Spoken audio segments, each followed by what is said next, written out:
So our next topic is cell structure and organisation. सबसे पहले हम पढ़ेंगे सेल का स्ट्रक्चर में होता क्या क्या है। तो हमने जैसे पढ़ा कि इसके अंदर जो इसका बीच का पार्ट होता है उसको क्या बोलते हैं, न्यूक्लियस बोलते हैं। जो ये वाली मेम्ब्रेन होती है जिसको इनक्लोज कर रहा है न्यूक्लियस, उसको क्या बोलते हैं, प्लाज्मा मेम्ब्रेन। जो इसकी आउटर लेयर है ये क्या है, सेल वॉल।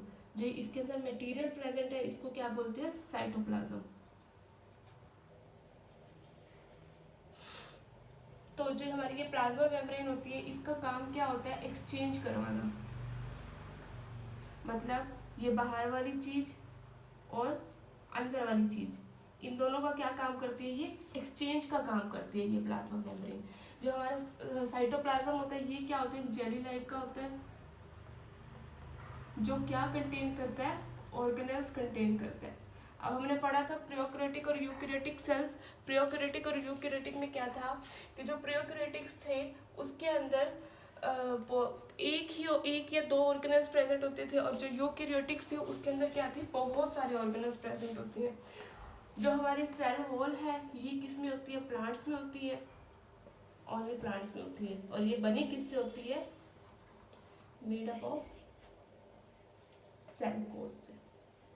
अब हमने क्या कर रहे हैं, इसकी एक एक चीज को हम अच्छे से हम आगे डिटेल में पढ़ेंगे। जैसे हमारा फर्स्ट टॉपिक हम पढ़ेंगे या न्यूक्लियस पढ़ेंगे। हम सबसे पहले हम पढ़ते हैं न्यूक्लियस के बारे में, पढ़ते हैं कि न्यूक्लियस होता क्या है। न्यूक्लियस हमारा क्या है, प्रोमिनेंट पार्ट है। हमने पढ़ा कि जो इसकी डिस्कवरी है ये किसने करी थी, रॉबर्ट ब्राउन ने करी थी। इसको क्या बोलते हैं, ब्रेन ऑफ सेल्स बोलते हैं।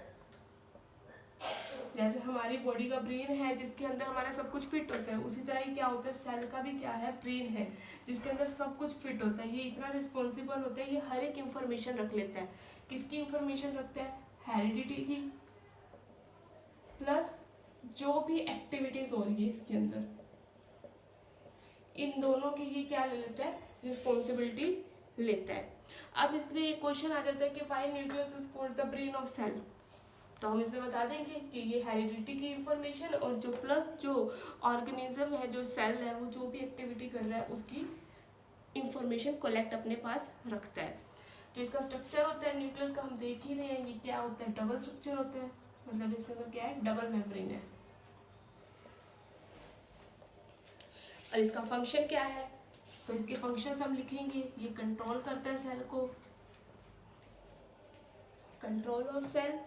सेकेंड है स्टोर हेरिडिटी इंफॉर्मेशंस।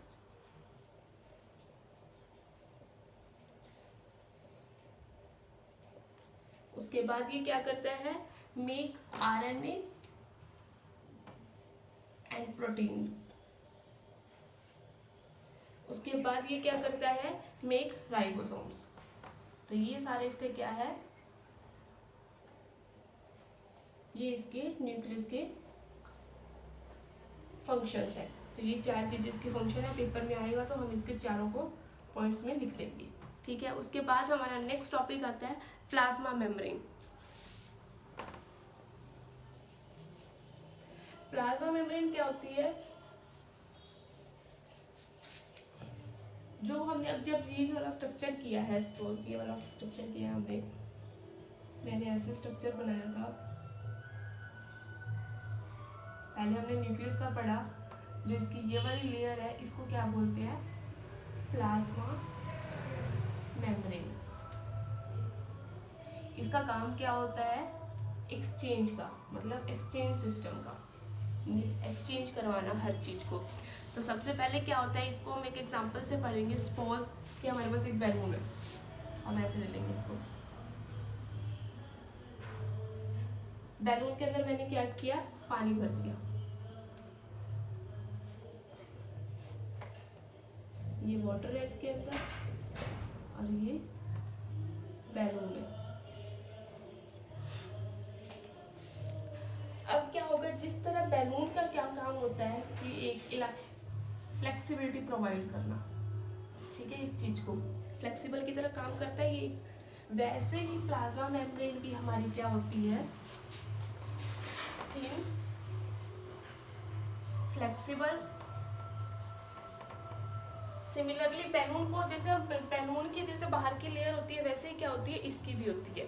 इसमें भी ये क्या करता है, अब देखो जैसे अब ये पानी और बैलून है, अब इसके अंदर ना तो कोई चीज़ अंदर जा सकती, ना कोई चीज़ बाहर आ सकती। तो हम क्या करेंगे कि ये क्या प्रोवाइड करती है, हमें डिस्टिंक्ट कवरिंग प्रोवाइड करती है। डिस्टिंक्ट कवरिंग प्रोवाइड करती है दैट सराउंड्स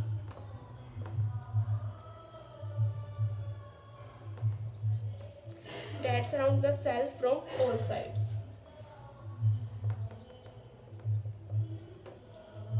तो हमारा पहला पॉइंट ये हो गया कि प्लाज्मा मेम्ब्रेन का काम क्या है कि ये थिन, फ्लेक्सिबल और डिस्टिंक्ट कवरिंग प्रोवाइड करती है, जो सराउंड्स किसको करती है, that surrounds cells from all side को। मतलब इसका हम क्या लिख सकते हैं, सेकंड पॉइंट ये करती है, ये सेपरेट करती है, separates the content of cell from surrounding। कोई भी मेम्ब्रेन करेंगे हम उसको सपोज कर लें कि एक बैलून टाइप का कोई इसका स्ट्रक्चर है, ठीक है। अब देखो जैसे अब इसका थर्ड पॉइंट और क्या लिखना है कि इट इज लिविंग। ये बहुत मोस्ट इंपॉर्टेंट पॉइंट है कि ये एक लिविंग है। इसका हम फोर्थ पॉइंट लिखेंगे कि सिलेक्टिवली परमीएबल है। अब देखो ये क्या करती है कि ये बहुत चुन चुन के मटेरियल्स लेती है अपने अंदर। ऐसे नहीं है कि कोई भी आ जाएगा मैं ले लूँगी, नहीं, इसको जो जितना ही चाहिए वो उतना ही लेगी, जो इसकी रिक्वायरमेंट है वही लेगी। ये ऐसा नहीं है कि कुछ भी आ जाएगा चलो भाई हम खा लेंगे, नहीं, इसका काम क्या है, ये बहुत चुन चुन के चीज़ लेती है। तो हम इसका एक पॉइंट ये लिख सकते हैं, ये सिलेक्टिव परमीएबल है इन नेचर में। तो हमारे 4 पॉइंट्स हो गए। इसके बाद मेन जो इसका और पॉइंट्स है, जो इसके अंदर होता क्या है, ये बनी किससे होती है, तो ये किससे बनी होती है, लिपिड एंड प्रोटीन से। जो स्ट्रक्चर है इसका प्लाज्मा मेम्ब्रेन का, वो किसने करा था, इसका जो स्ट्रक्चर था प्लाज्मा मेम्ब्रेन का वो किसने बताया था कि एक मॉडल था हमारे पास, फ्लूइड मोसेसिक मॉडल, जिसने क्या किया था, फ्लूइड मोसेसिक मॉडल था ये। इसका क्या था, इसकी जो डिस्कवरी थी वो किसने करी थी, सिंगर्स नाइल्सन ने की थी। सिंगर्स एंड नाइल्सन ने करी थी।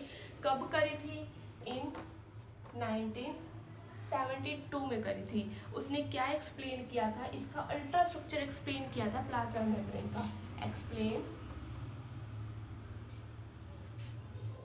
Ultra structure of plasma membrane.